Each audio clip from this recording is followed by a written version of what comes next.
Hello, ladies and gentlemen. We have a review here today of Chandler Brossard's The Wolf Leaps. If you want to find an older copy of this, you have to look up Did Christ Make Love? That was the awful title it was given when it first came out in 1970 something. But it was written a decade before that, in the early 60s. And it marks the second novel in Chandler Brossard's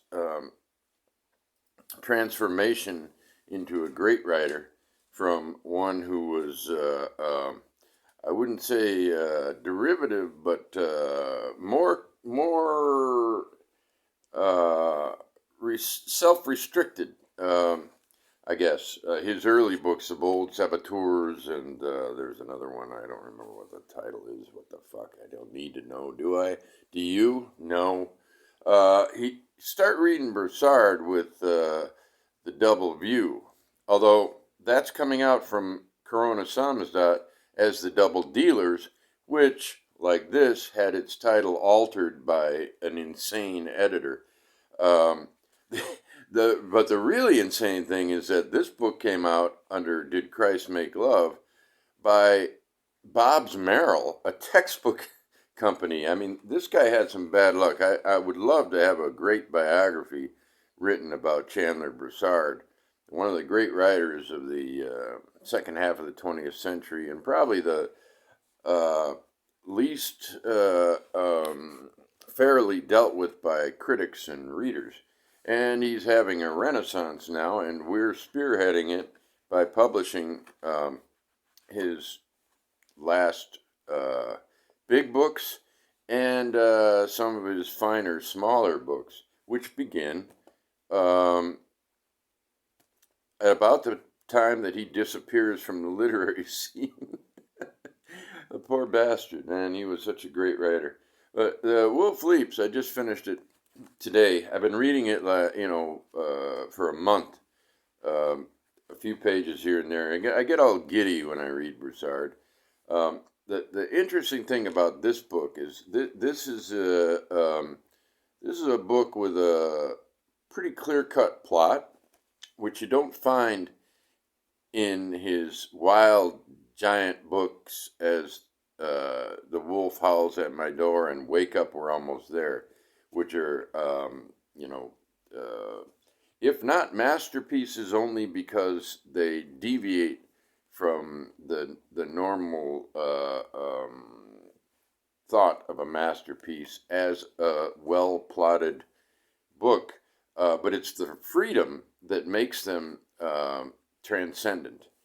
This one, you begin to get a little of that. Take this. He introduces a character who's going to be important here. He's a pimp. But we don't know that now. It's there's a story here. The story here is this: you got a priest who wants to do some good by going into Harlem, or Spanish Harlem, I guess. And it seems most of his parishioners are all either black or Puerto Rican or or Caribbean or whatever, but mostly some kind of mix, or black or Puerto Rican, poor folk, and therefore this character here is a well-educated social worker named Rojas, and he's hanging out, and he sees coming down the street somebody, and this is Brossard. A little glimpse of his prose. Who is this glint of violence sneaking down the street? Sharp, narrow trousers hiding legs that were unquestionably predestined to dart quickly from scenes of consummated crime. Debased English-style country Burberry tweed that now is clownish and out of water. Snakeskin shoes of pointed character, and snidely small black hat with snap brim, chocolate-faced Puerto Rican or some such unfrocked islander, surrounds a Gillette super-speed mouth. Have seen him somewhere before, but where? It's a nice quirky but effective. That Gillette super speed mouth. His name is Dancer. We find out he's the pimp, and his prostitute, his main prostitute, is Monique, and our priest is well, as the book opens, he's up at a bar, mostly black people in it, and he just really wants to get himself a woman. You find out quite quickly after this why when you meet his wife, who despises him and is utterly despicable, except when she's with one of his parishioners and actually one of the helpers at the church, Cynthia, who's a black lesbian. And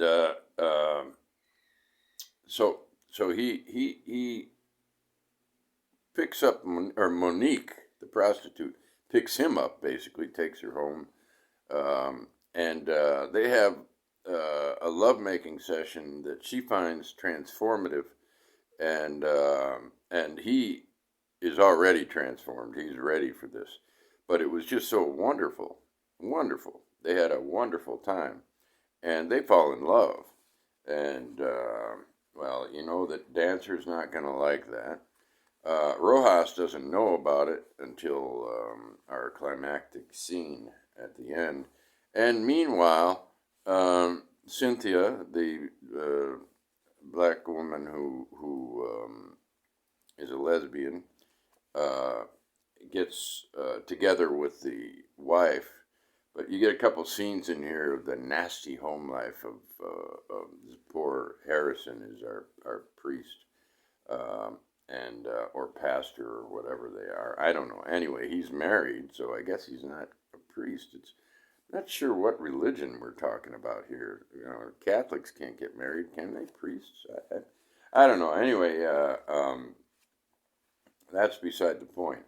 The point is, you get a tightly plotted book that roves in a way that Brossard will perfect by making them less perfect and more wild and more real and more many layered and more crazy, so that it takes in the subconscious and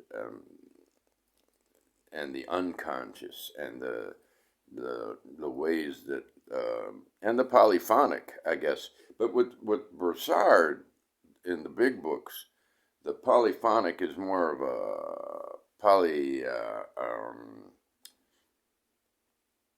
how would you say that? Polylogos, I think, is a better term, because characters bleed into other characters and thoughts into other thoughts, and on the surface, his writing at times goes wacky, and is hilarious and intelligent and wonder, and at other times it's just simple as can be, and it confused people like critics, and they came down hard on him, but they didn't understand him. You will, by now, you've been trained properly by the lesser maximalists, but by whom I mean Gass and Gaddis. These are great writers, Gass and Gaddis. But in the way that Henry Miller subverted the people of his time by being utterly free, Brossard does that for his age. And it begins with these two short novels, The Double Dealers, or The Double View, and Did Christ Make Love, or The Wolf Leaps. So, Bob's Merrill? There's a textbook? But it's only in our little pocket form, which, you can read pretty easily, except for the page numbers are kind of hard to make out, which is okay. It's not important to know where you are in a book. Exactly, because you can see, like, when you're, only this much left, you only got this much left. What difference does it make if you're on page 128 or 130, 38 or whatever? It's coming to an end.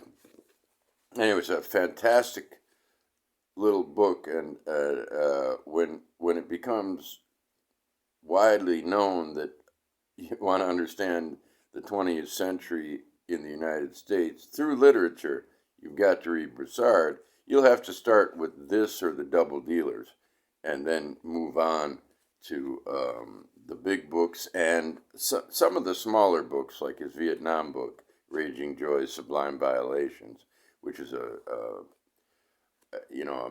I will call it a masterpiece because it is masterful in its way. It is an uncompromising slaying of all the people involved in orchestrating that crime, the war in Vietnam. So pick up The Wolf Leaps from Corona Samizdat. This book is fantastic. Thank you.